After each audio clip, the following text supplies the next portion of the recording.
giving us opportunity to share the, how to say, I don't like to use this word problems, but they are actually problems that we have in education in our country. So in the next few slides, I will try to give you some basic information about the situation in Bosnia-Herzegovina.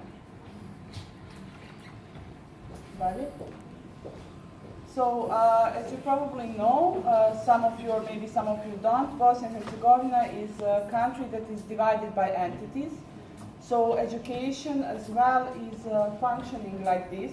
So it is decentralized in So it is decentralized in Federation of Bosnia, and it is centralized in Republic of Srpska. The reason why this kind of system we have inside the education is coming up from the structure that was established by the Dayton Peace Agreement, and it had its own influence in education as well. So according to this, we have 13 ministries, and each of them is having separate legislative and executive rules, as well as unbalanced budgets.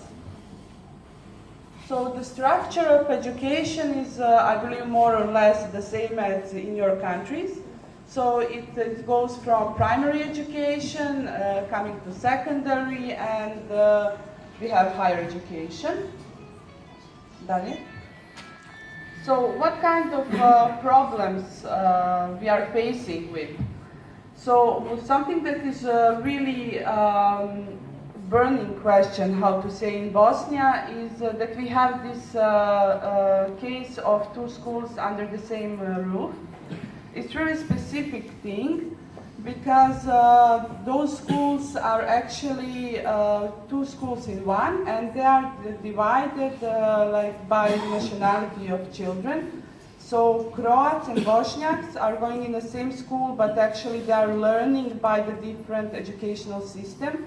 And this kind of issue is, how to say, is marginalizing the children even from the beginning.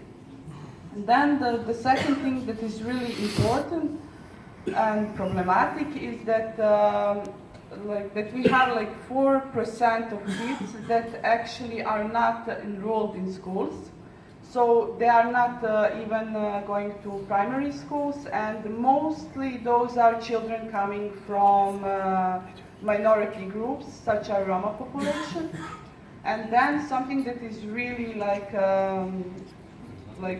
high is those 32% of kids that are not continuing secondary schools, secondary education. And only 15% of children from Roma communities are enrolled and included in primary education.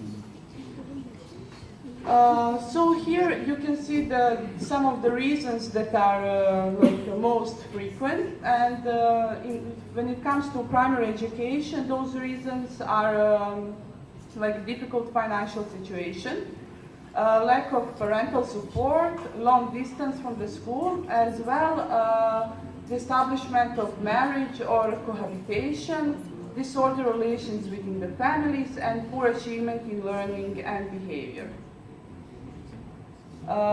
When it comes to secondary education, as you can see, again we have more or less the same problems, reasons that are causing the problem. So again, it's a difficult financial situation, and I must really say that this is the biggest problem that we are facing with.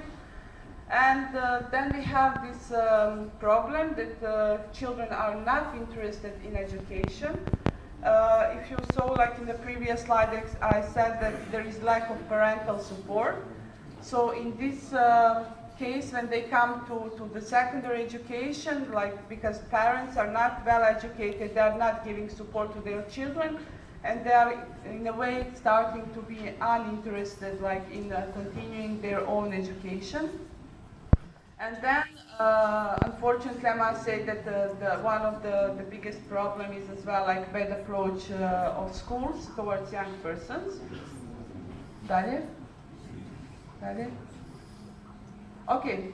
So what we actually do at this moment, like in order to prevent all those problems, but as well maybe to solve some problems that we already have. So those programs are mostly based on prevention against early school abandonment, and they are done by individual speaks with children coming from primary schools, and institutions that are really dealing mostly with this kind of issues are centers for social health, because they consider that they should be starting point in solving the problems.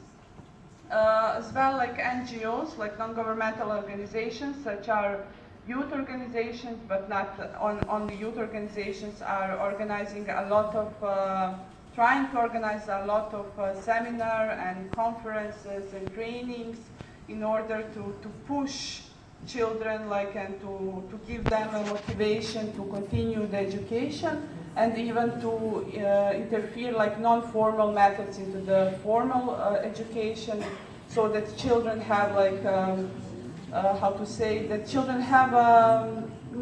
that they feel more comfortable in the schools. So that's it. I hope you understand at least the basic things that are happening in Bosnia. And later on, if you will have some questions, we are here to answer them. Thank you.